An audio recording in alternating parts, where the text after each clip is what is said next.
हाँ, आपका स्वागत करती हूँ अपने यूट्यूब चैनल पे। फ्रेंड्स, आज हम इस वीडियो में बहुत ही इंपॉर्टेंट टॉपिक को डिस्कस करने वाले हैं। जैसे कि आपने थंबनेल में देख ही लिया होगा कि मार्च महीने में हमें कौन कौन से काम करने हैं। एज यू नो फ्रेंड्स, हमारा फाइनेंशियल ईयर 2022-23 ऑलमोस्ट कंप्लीट है। अब हमें मार्च महीने में अपनी बुक रिकंसिलेशन करके ही अपनी जो है जीएसटी कंप्लायंसेस करने चाहिए, ताकि हमारी बुक्स बिल्कुल परफेक्ट रहें और सारी डिटेल्स हमारी पोर्टल पर जा चुकी हों। सेल की डिटेल हो, आईटीसी की डिटेल हो, ताकि हमें जीएसटी में जब हम एनुअल रिटर्न डालते हैं या टैक्स ऑडिट करते हैं तो हमें फर्दर एडजस्टमेंट कोई ना डालनी पड़े।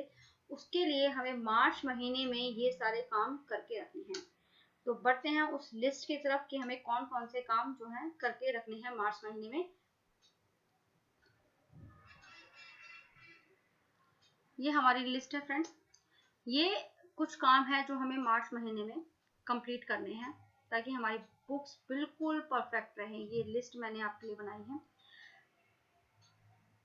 अब बुक रिकंसिलेशन करना है हमें before filing GSTR 3B of March 2023।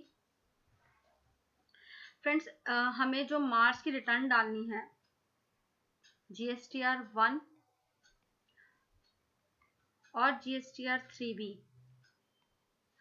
Monthly filer की बात कर रही हूँ, ये इसकी रहेगी 11 अप्रैल डेट, इसकी रहेगी 20 मार्च।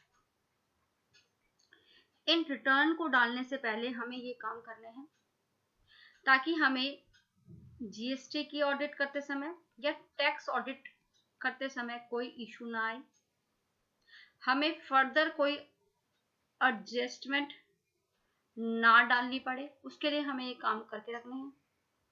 क्या क्या काम रहेंगे? बुक्स रिको करनी है विद जीएसटीआर 1। आपको अपना जो जीएसटीआर 1 आपने डाला है और बुक्स को रिको करना है। कोई ऐसी सेल तो नहीं है जो आपकी बुक्स में तो है लेकिन जीएसटीआर 1 में नहीं है, वो आपको देखनी है। रिकंसिलेशन सेम एज करना है हमें जीएसटीआर 1 का और जीएसटीआर 3B का, कि हमने जीएसटीआर 1 में तो रिपोर्ट कर दी लेकिन जीएसटीआर 3B के द्वारा गवर्नमेंट को टैक्स नहीं दिया।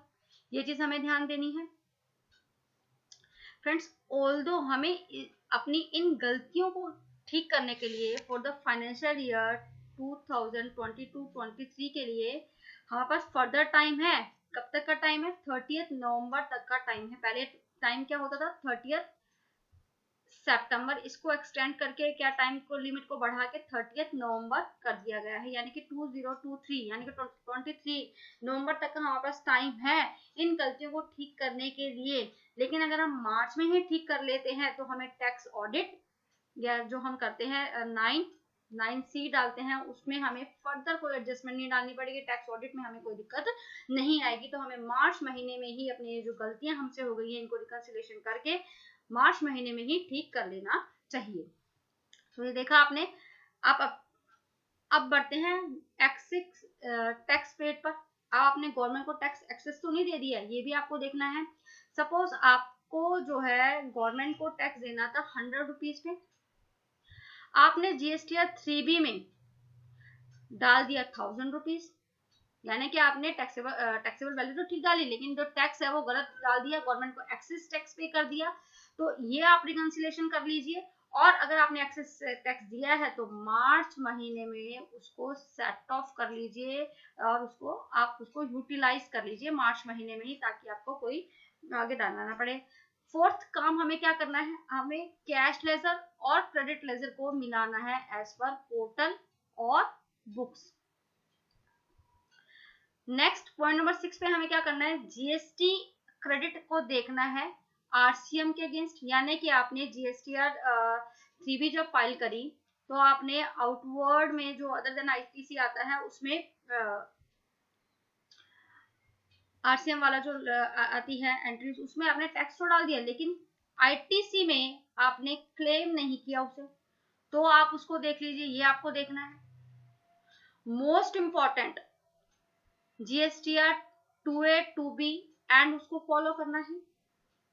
ये बहुत इंपॉर्टेंट है, आप इसको स्टार कर लीजिए कि इसके मिसमैच के बहुत हमारे पास क्या आते हैं, मिसमैच के नोटिस आ जाते हैं कई बार। अब आपको देखना क्या है, सबसे पहले फ्रेंड जीएसटी 3B में आप सेल डालते हैं और अपनी परचेज की में जो ली होती है उस पर आप आईटीसी क्लेम करते हैं। आपको रिकंसिलिएशन करना है 2B का अपनी बुक्स के साथ कि ऐसा कोई परचेज तो नहीं है, आपने ऐसी कोई सेल तो परचेज नहीं की जो गलती से आपकी मतलब बुक्स में तो है लेकिन आपने पोर्टल पर रिकॉर्ड नहीं करी, या हमारे 2B में आ रही है, आपके पास बुक्स में आपको हार्ड कॉपी कई बार मिसमैच हो जाता है, गलतियां हो जाती हैं, आपने आगे परचेज इनवॉइस आपसे इधर हो गया, आपने उसको रिकॉर्ड ही नहीं किया बुक्स में, तो आपका लॉस हो जाएगा। तो आप उसको देख लीजिए कि अगर आपके बुक्स में है, पोर्टल पर नहीं है तो रिकॉर्ड कर लीजिए, पोर्टल पर है, बुक्स में आपकी कहीं गलती की वजह से, क्लरिकल मिस्टेक की वजह से वो आपका आईटीसी छूट गया है तो आप उसको क्लेम कर लीजिए। देन आपका जो है नेक्स्ट हमारा टॉपिक आता है एलयूटी, मैं मिटा देती हूँ ताकि दिक्कत ना हो।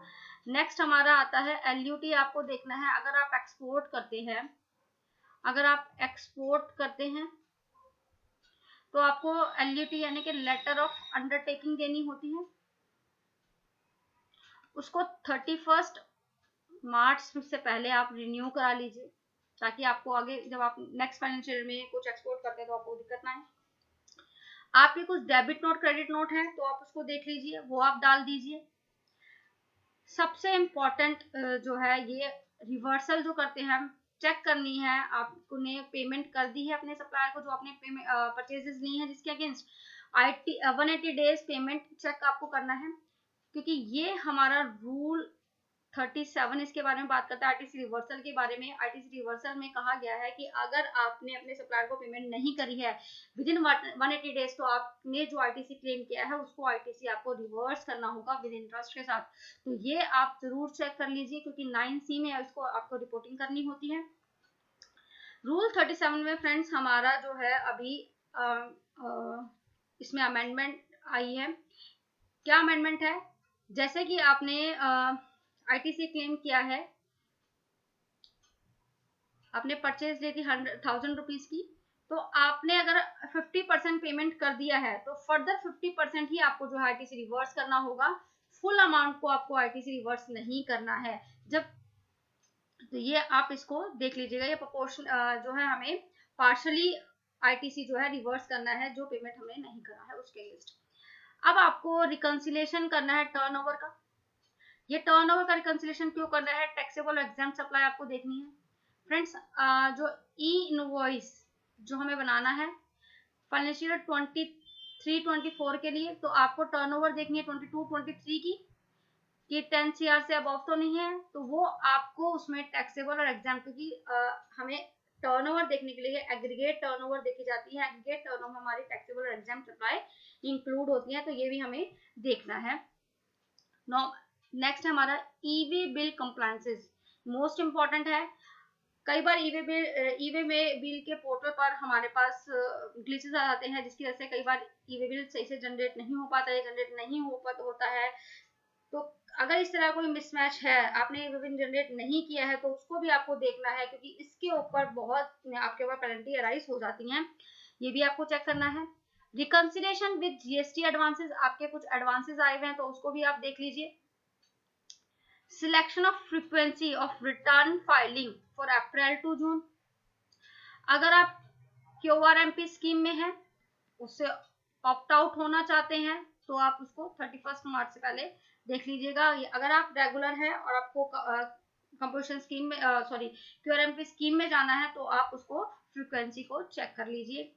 नेक्स्ट है हमारा चेक एंड रिको material send for job work for input and capital goods, ये भी आपको देखना है कि आपने जॉब वर्क को कुछ गुड्स तो नहीं भेजे हुए जो आपके पास प्रिंसिपल प्लेस पे वापस नहीं आए, तो इसकी आपको देखना है क्योंकि इनपुट्स का जो टाइम है हमारा होता है 1 ईयर का, और कैपिटल गुड्स हैं अगर आपने सेंड करी हैं तो उसका 3 इयर्स का टाइम दिया जाता है।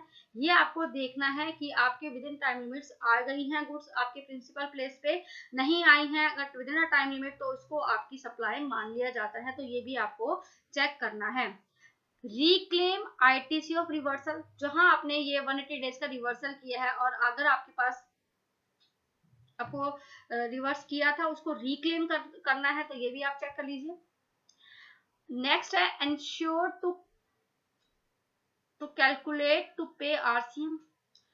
अब आपको देखना है कि हमारे पास ऐसी कोई हमने सर्विसेज तो नहीं ली है जिसमें हमारे पास आरसीएम की लायबिलिटीज अराइव होती थी लेकिन हमने आरसीएम पे नहीं किया है, तो वो भी आपको चेक करना है। यहाँ मैंने कुछ ही सर्विसेज लिखी हैं जो आरसीएम में है, जो मेन कॉमनली यूज होती हैं, जैसे जीटी की सर्विस हो गई, ये हर बिजनेस के लिए रिलेट करता है। एडवोकेट की सर्विस है, डायरेक्टर सिटिंग फी है, या इम्पोर्ट ऑफ सर्विसेज है, ये आपको अपना इंश्योर करना है। इस तरह की सर्विसेज अगर आपने ली है तो आप उस पर आरसीएम पे कर दीजिए। ये कुछ काम है जो मैंने हमें अपनी रिटर्न डालने से पहले हमें अपनी बुक्स को रिकंसिलेशन करना है। मोस्ट इंपॉर्टेंट एक और हमारे पास आ रहा है friends, e invoice now HSN mandatory 6 digit और 8 digit as per your turnover. जैसे ही आप ई इनवॉइस का पोर्टल को लॉगिन करेंगे तो वहां पर हमारे पास नोटिफिकेशन आ रहा है कि आपको अपना 6 डिजिट का HSN डालना मैंडेटरी है जब आप ई इनवॉइस जनरेट करते हैं। ऑल्दो फ्रेंड्स नोटिफिकेशन आई थी, नोटिफिकेशन नंबर 78, ये हमारे टैक्स इनवॉइस पे तो हम सभी अपनी एज पर टर्नओवर जो है अपनी HSN की डिटेल डाल रहे हैं, लेकिन ई इनवॉइस हमें रिस्ट्रिक्ट नहीं करता था। अगर हमें 6 डिजिट का डालना है तो अगर हम 4 डिजिट का डाल रहे हैं तो उसको रिस्ट्रिक्ट नहीं कर रहा था। नाउ फ्रॉम 1 अप्रैल आपको ध्यान में देना है कि आपको जो है 1 अप्रैल 2023 में आपको HSN प्रॉपर डालने हैं वहां पर। और एक बहुत इंपॉर्टेंट काम जो आपको करना है बिफोर 31 मार्च, ये बहुत ही इंपॉर्टेंट है, आपको अपना पेन लिंक करना है आधार से, नहीं तो आपका जो पेन है वो इनवैलिड हो जाएगा, यानी कि आपका पेन अब कहीं पर भी काम नहीं आएगा। अगर आपको बैंक में पैसे जमा कराने हैं या आपको कोई अदर सर्विसेज लेनी है तो आपका पेन इनवैलिड हो जाएगा, तो आपको उसको इससे लिंक करना है। इसकी जो अभी अगर आप 31 मार्च से पहले करते हैं तो 1000 रुपीज इस पे लेट फीस लगती है, आप इससे पहले कर लीजिए। अब कई बार आपको लिंक करते समय क्या प्रॉब्लम आता है फ्रेंड्स, पेन और आधार का जो है डाटा मिसमैच है। दैट मीन्स आपका नेम जो आपकी स्पेलिंग है वो गलत है, डीओ भी गलत है, तो आपका पेन आधार से लिंक नहीं हो पाता है। अब इसके लिए मैंने फ्रेंड्स एक अर्लियर में एक वीडियो भी बना चुकी हूँ, बहुत ही इंपॉर्टेंट और बहुत रिलेवेंट है आपके इसके लिए। एडवाइजरी आई थी एक हमारी, PIB प्रेस रिलीज हमारी आई थी आधार से रिलेटेड, मैं आई बटन पर लिंक भी कर दूंगी। इसमें क्या कहा गया है कि आप अपने आधार में कुछ गलत है तो उसको ठीक कर सकते हैं, यानी कि आपके नेम में गलत है, डीओ भी गलत है, या आपका एड्रेस उसमें कुछ गलत है, तो आप उसको ऑनलाइन घर बैठे ही करेक्ट कर सकते हैं। ये हमें गवर्नमेंट ने प्रेस रिलीज में कहा था कि इसके लिए हमारे पास नेक्स्ट 3 मंथ का टाइम है, यानी कि 14 जून तक जो है आप उसको ठीक कर सकते हैं। ये फैसिलिटी अभी अवेल कराई गई है। अगर आपका पैन आधार में कुछ मिसमैच है और इस मिसमैच की वजह से आप लिंक नहीं कर पा रहे हैं, तो आप इस नोटिफिकेशन का फायदा उठाइए और आपकी जो गलतियां हैं पैन नेम मिसमैच है तो आप उसको ऑनलाइन ठीक कर लीजिए और अपना पैन आधार से लिंक कर लीजिए, नहीं तो आपका पैन जो है इनवैलिड हो जाएगा। ठीक है, ये आपको काम बहुत जरूरी करना है। और साथ में ही मैं आपसे मतलब शेयर भी करना चाहूंगी, बहुत सारे पर्सन जो हैं हमारे जो ज्यादा एजुकेटेड नहीं है लेकिन उन्होंने पेन बनवा रखा है आधार, उनके पास आधार तो अब हमारा यूनिवर्सल जो है ID प्रूफ हो चुका है, पेन है लेकिन उनको ज्यादा अवेयरनेस नहीं है, उनको पता ही नहीं है पेन आधार को लिंक नहीं करेंगे तो उनका पेन इनवैलिड हो जाएगा। अगर ऐसे पर्सन आपको पास मिलते हैं तो आप उनसे अपनी जरूर नॉलेज शेयर कीजिएगा कि अपना पेन आधार से लिंक कर लीजिए, नहीं तो आपका पेन इनवैलिड हो जाएगा। जैसे हमारे कई सर होते हैं, इलेक्ट्रीशियन है, प्लम्बर है, ऐसे बहुत सारे हमारे हैं जो पर्सन हैं जो ज्यादा उनको अवेयरनेस नहीं है पेन लिंक के बारे में, तो अगर आप ऐसे पर्सन से मिलते हैं तो प्लीज उनको साथ भी अपनी ये नॉलेज शेयर कीजिएगा, उनको बताइएगा कि आप अपने इनको लिंक कर लीजिए, नहीं तो आपका पेन जो है इनवैलिड हो जाएगा। आई होप फ्रेंड्स जो हमने आपके साथ ये जो है लिस्ट शेयर करी है वो आपको अच्छी लगी होगी। अगर आपको ऐसा लगता है कि मैं कुछ लिस्ट में कुछ भूल गई हूँ लिखना, तो प्लीज़ कमेंट सेक्शन में ज़रूर मेरे साथ शेयर कीजिएगा। फ्रेंड्स, अगर आपको हमारी वीडियोस अच्छी लगती हैं तो प्लीज़ वीडियो को लाइक, शेयर और सब्सक्राइब ज़रूर कीजिएगा, जो कि सब्सक्राइब करना तो बिल्कुल फ्री होता है। और जीएसटी में अपडेट रहना चाहते हैं तो जुड़े रहें हमारे चैनल के साथ। Thank you for watching.